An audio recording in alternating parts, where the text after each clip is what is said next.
I'd say LeBron's greatest strength is his IQ. Very smart, very cerebral player. Watches a ton of film, knows players' weaknesses, strengths, knows coaches' game plans. He puts in the preparation even before even stepping on the court. And so I would say first and foremost, like his mind is incredible for the game. And obviously the work that he does behind the scenes in preparation, like he's he's elite for a reason. And I've been around him for years, been to practices with him, and he's just a student of the game. And I've never covered anybody like him.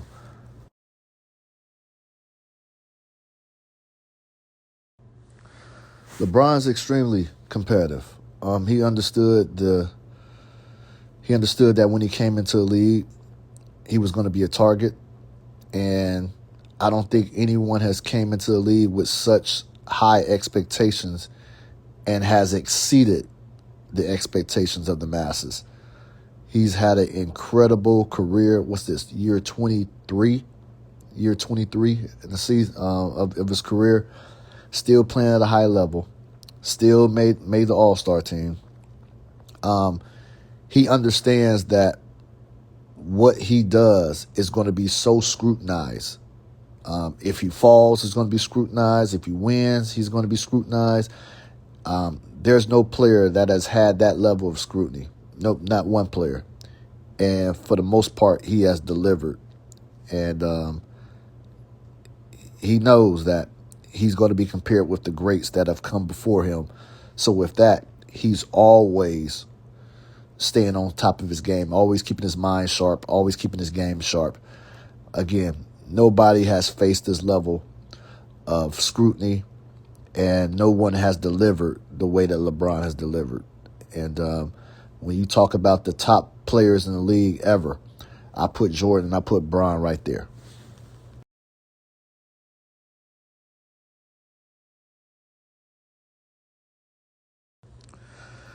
You know, when I look back and look at LeBron's highlights in his Cleveland days, even his Miami days, like you see a young, explosive LeBron, you see a guy that's flying in the air, you see a guy that's just towering over people. Once he takes that leap, he's just looking over everybody. His head is at the rim, and you just forget like how athletic he was. But I do have an appreciation for what he's doing right now, year 23 for the Los Angeles Lakers. He's still a force.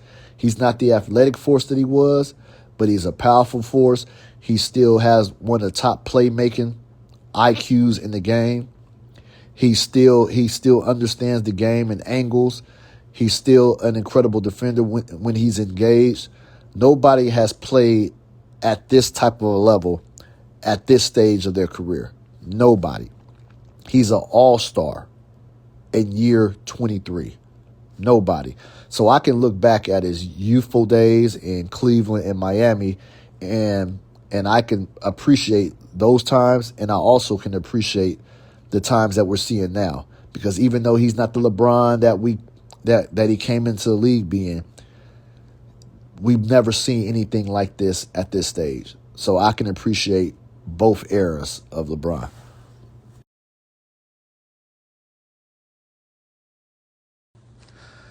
LeBron's most dominant season, I would probably go with, he's had a few years in Cleveland, but his Miami years were just ridiculous.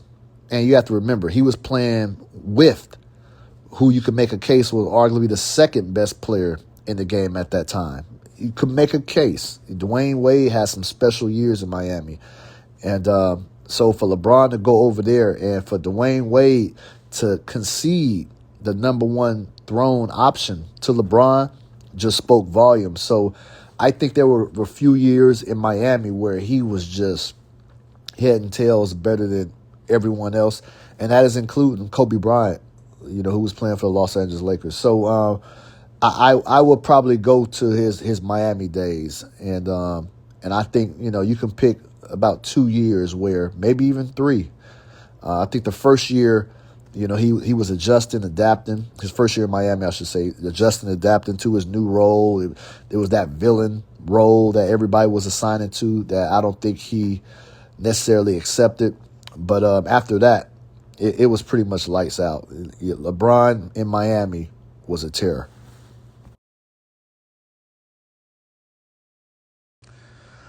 Defining moment for me in LeBron's career. I was a beat writer for the Cleveland Plain Dealer when LeBron James went back to Cleveland after his 4-year stint in Miami.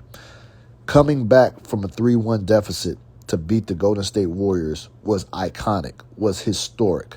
I remember when he was down, when Bron and the Cavs were down 3-1. I remember talking to him, and he was talking to me as if they had 3 more games to play. And I'm looking at him like, bro, you crazy. Like, Golden State is about to finish this. He was so locked in. I remember he started wearing black. He was wearing like all black when they were down 3-1, as if he was getting prepared for a funeral. Like he was sending someone to their grave. And I'm thinking, okay, well, he's dressed in black for his own funeral. But he was on such of a mindset that was beyond anything that I've ever seen before. And the way he willed his team back against a historic franchise in the Golden State Warriors, that was unprecedented. It was special. It was iconic. Definitely a defining moment in bringing Cleveland its first championship in, like, I can't remember the number off the top of my head. It was like 50 years, maybe 60 years, something along those lines. Iconic moment.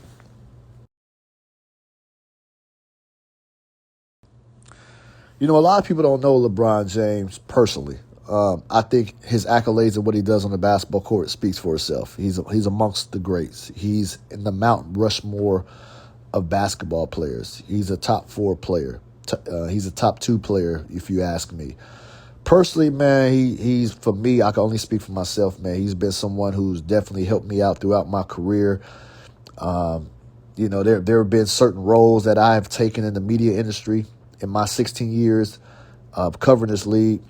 I've taken on roles that I've never done before, and I've been nervous about it. And there's been times LeBron has reached out knowing or hearing about these new roles that I'm going to take, and he's offered encouragement saying, man, you got this. You wouldn't be assigned these roles if they didn't see something special in you. And so he's always been a real stand-up guy for me. I'm talking from my personal experiences, man. And, I owe him a lot as far as how my career has taken off. I owe a lot to covering him. I owe a lot to covering somebody like Damian Lillard. There are guys, you're as a reporter, you're only as big as the people that you cover. And I was fortunate to cover LeBron James over the last 10 or so years, and just got to know him and his family. So I'm appreciative of that. So I think, that's something that people should know about LeBron James. He cares for the people that he loves.